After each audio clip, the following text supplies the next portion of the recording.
Good morning. This week we are going to be looking at our nervous systems and our bodies, and this is a really crucial part of the theory of this course. So I want to explain why.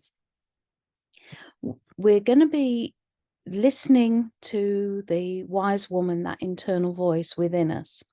And in order to listen to that, we need to come to a place of stillness and receptivity. When we're in fight flight, that is impossible. When our systems are in fight flight, the chemicals and our body and everything is saying to us, you might die, do something to stop yourself from dying. It's in emergency mode, and that is not a time that you're going to be able to have that still, calm, quiet mind and listen to your inner wisdom and connect with, some people might call it the spiritual, but certainly with your inner voice. So fight flight. We're going to be looking at different ways of managing anxiety, but the best way to work with this is usually through the body and body awareness.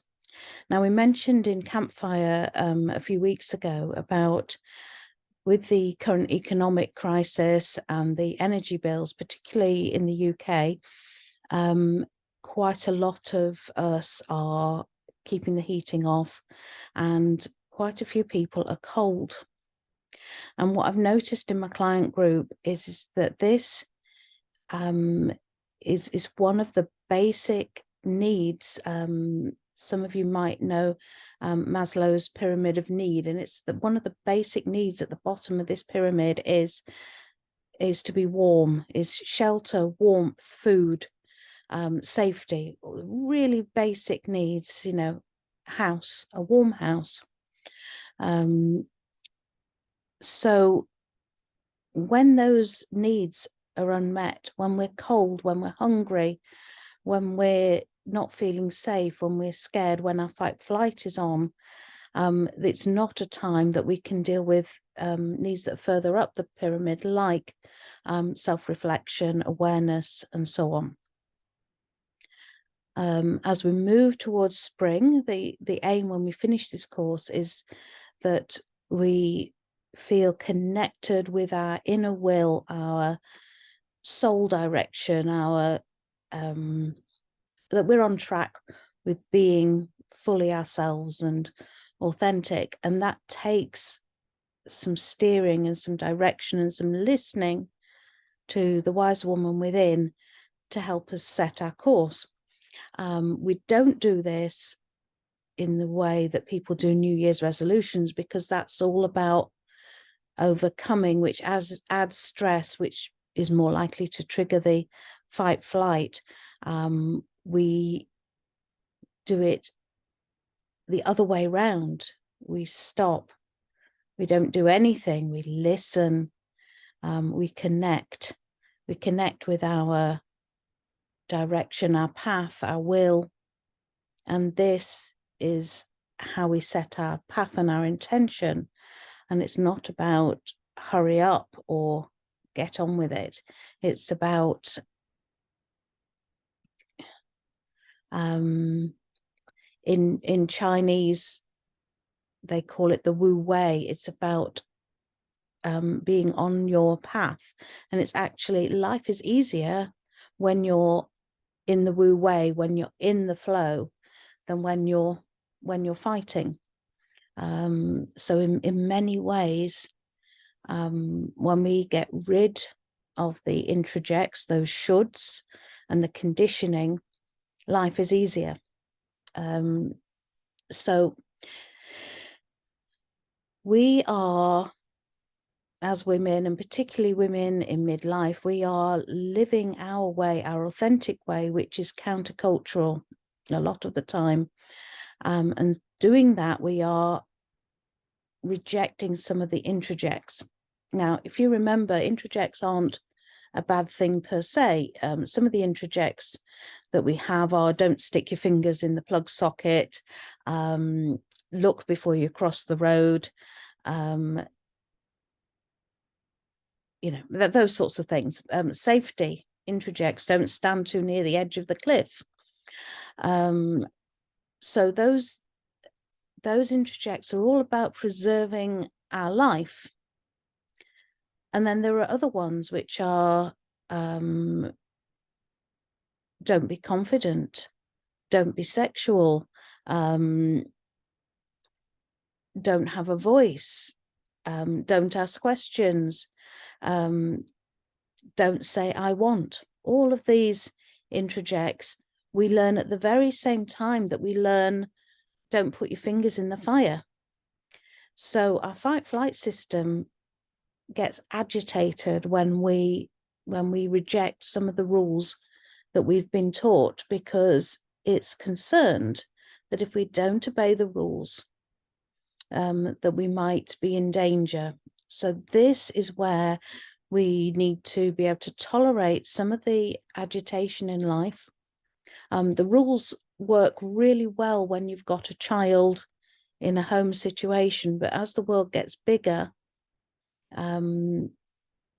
we can't please everyone. So we learn as children to keep mummy happy, or to keep daddy happy, or to keep our caregiver happy, and to do what they want us to do. And that in many ways preserves our life and our safety.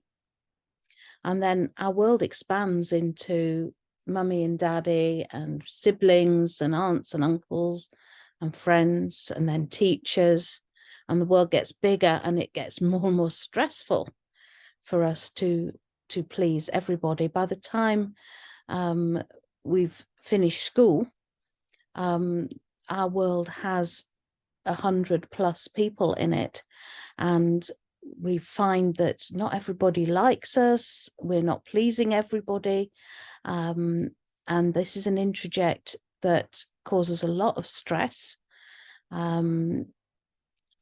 for many people for their lifetime. It does bother me, but through the work that we're doing, through the therapy that I've had throughout my life, I have got better at tolerating the anxiety when I'm doing something that not everybody will like. So we will be looking at anxiety management, and quite a lot of that is tolerance, tolerating certain levels of anxiety, lower levels, and not pushing things to the higher levels.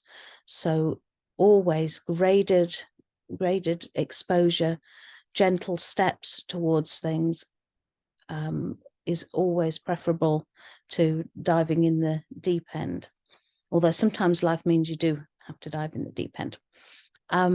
So back to the tolerance. Chemical processes. This is a chemical process. The cortisol, the adrenaline in your system, it takes a while for your body to process that chemical and for it to leave your body. So if you imagine you're drinking alcohol, you suddenly feel uncomfortable with how affected you are by the alcohol. You're feeling too drunk, so you decide to stop drinking. You don't expect to sober up in the moment that you've decided to stop drinking. You know it will take an hour or two for your body to process the alcohol and for it to leave your system. It's really similar with adrenaline. So don't panic about the panic. Don't panic. If you're making the changes, the adrenaline will drop, unless you feed it with, what if it doesn't, what if it doesn't go away? So we'll be looking at anxiety management. We will be looking also at masking, which I'm going to talk more about, which is where we pretend that we're managing, or that we can do what we've taken on to do when we really can't. This has really come up for me a lot since my health deteriorated. So we will look at masking, we will look at anxiety, we will look at tolerance, we will look at the body, and we will look at how we can manage and tolerate those things so they don't take us off our authentic track, so that we can listen to the wise woman. As I'm just talking this off the top of my head, and I'm thinking that probably sounds a lot, but it isn't anything more than we've already been doing. It's just, I'm just adding in the theory of what it is that we're doing. So you don't have to do anything. Just listen to yourself and pause and follow the materials as much or as little as is right for you this week. We've already begun practicing around all these things. I think I just feel quite passionate about us joining these dots now. So we're not moving forward into the spring or will or direction or paths or anything like that yet. This is still the winter, but we're going to be looking at taking care of our bodies and our nervous systems this week. And so we will come back to very basic things like, are you warm enough? Are your muscles relaxed enough? Are you eating enough? When we're in fight flight, we might overeat or undereat. We might overdrink, or, well, you can't underdrink, but you know. So understanding our nervous systems and our reactions, listening to our bodies, is a way of not going into our knee-jerk or addictive behaviours, not going into the ways that we've learned to soothe that aren't healthy, but learning how to self-soothe in a way that is healthy. And I'll be talking more about how we self-soothe in healthy and unhealthy ways this week.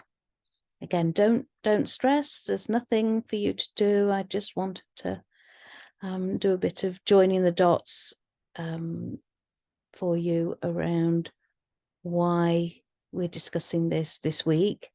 So I think it's nearly 3 weeks till our campfire. Was it 2 weeks? I'm so sorry, my brain. I won't mask that. I don't know what day it is, and I don't know how long it is.